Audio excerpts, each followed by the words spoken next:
Uma ótima tarde, boa noite, bom dia. E um The of the King the Power, uma brincadeira. Estamos aqui para falar do oitavo rei, né, gente? Quero tirar um pouco o Miguel aí da rede. Quero falar aqui do Papa, da morte do Papa. Prometi esse vídeo, tinha muita gente. Eita, Jesus, já caindo tudo aqui. Deixa aí, vou cortar não. Tinha muita gente cobrando, né, uma clareza. Sabemos nós que o mundo aí está passando alterações de lideranças, mas eu quero aqui especificar esse assunto sobre o oitavo rei, né? E seria o Papa, o oitavo rei, o próximo Papa, que lá na profecia de São Malaquias, né, que era um padre católico, disse que o oitavo rei, o último Papa seria esse último Papa seria o oitavo rei, e então viria o caos. Mas só que lá em Apocalipse capítulo 17, verso 10 e 11 vai dizer assim, gente: e são também 7 reis, 5 já caíram, né? Foge da mente na hora que vai gravar o vídeo, não notei nem esboço, mas vem Egito, Pérsia e etc. E um existe. E o outro ainda não é vindo, ele não está vindo ainda o outro rei. E quando vier, convém que dure pouco tempo, vai reinar um pouco, vai cair. Vai lá, verso 11, e a besta, que já não é, ela também, o oitavo, e é dos 7, e vai à perdição. Gente, tem uma série de pessoas mais inteligentes do que nós que estão falando desse assunto, mas o Miguel roubou o assunto do Papa. Agora é só Miguel no Brasil, mas eu vim aqui trazer esse vídeo para você de reflexão. Essa menção aí, gente, de 7 reis em Apocalipse tem gerado muitas interpretações escatológicas, né, ao longo da história. E entra muita divergência, que são também 7 reis.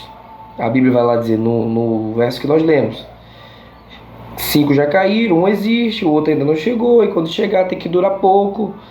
E a besta, que era e não é, também é ela o oitavo, e dos 7 assim sucessivamente. Então vamos lá. Quem são, gente, esses 7 reis? 7 impérios mundiais, é império. A gente não está falando aqui de papa, de religião, Vaticano, Roma, está falando de impérios.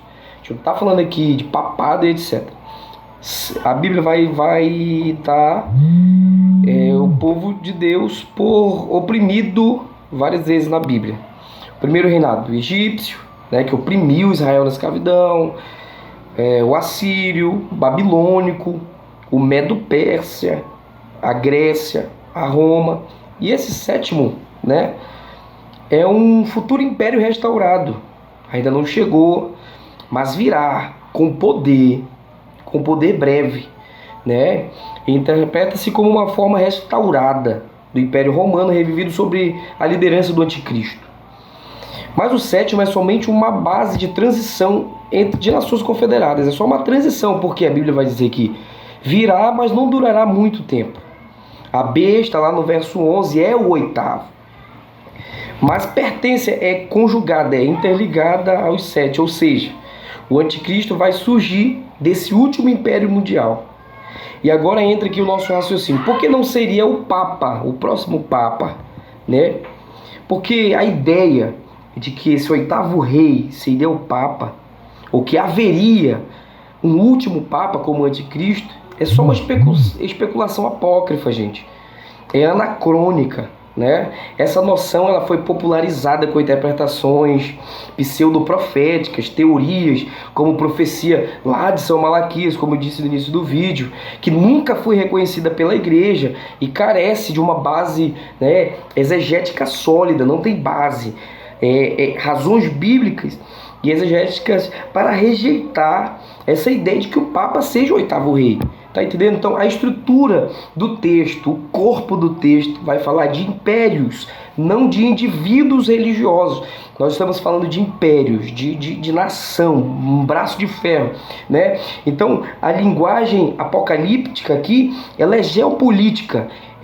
Os reis são frequentemente representados, tais como lá na Bíblia, vamos puxar a Bíblia, Daniel 7,17, tá entendendo? E o anticristo, a besta, não é um líder religioso. Vamos trazer essa clareza aqui do Papa, né? O anticristo não é um líder religioso, mas ele é um governante político global. Ele vai ter poder militar, domínio sobre as nações. Apocalipse 13, 4, 7 vai dizer isso. Segundo Tessalonicenses 2, do capítulo 2, 3, 4, entendeu? O Papa, ele é um líder de uma instituição religiosa que jamais teve domínio global ou perseguiu Israel ou a igreja, como os impérios mencionados em Apocalipse 17.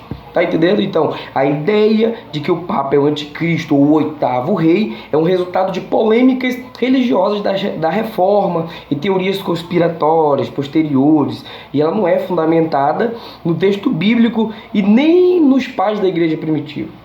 Então entenda, por fim, Apocalipse 17 não menciona Roma papal, mas sim Babilônia, símbolo de um sistema mundial apóstata, político, religioso, que dará suporte à besta, mas será destruído, como bem sabemos em Apocalipse 17, 16.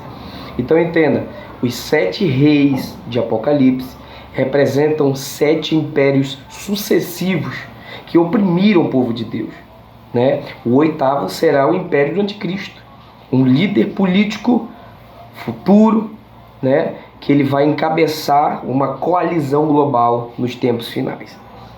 Não há base exegética, história ou profecia sólida para identificar o Papa como esse 8º rei.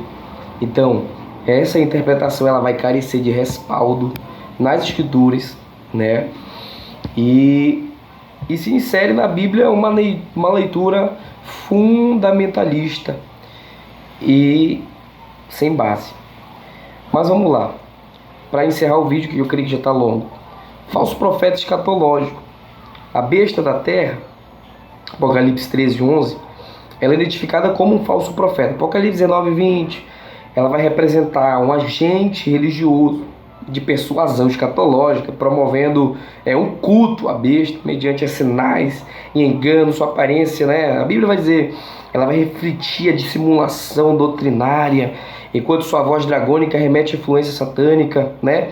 Então, que nós possamos hoje ter essa ideia. O Papa não é um 8º rei, isso não tem base, é teoria, é achismo. E se vier de Roma algo, virá um falso profeta, não um anticristo. Então, pode ser que saia um falso profeta de Roma, mas o anticristo não sairá de Roma. Será ramificado, terá suporte, como nós entendemos. Então é isso. Tira da cabeça que o próximo Papa é o anticristo. Então é isso. Tá longo o vídeo, mas espero que dê para cortar em partes. E vamos que vamos.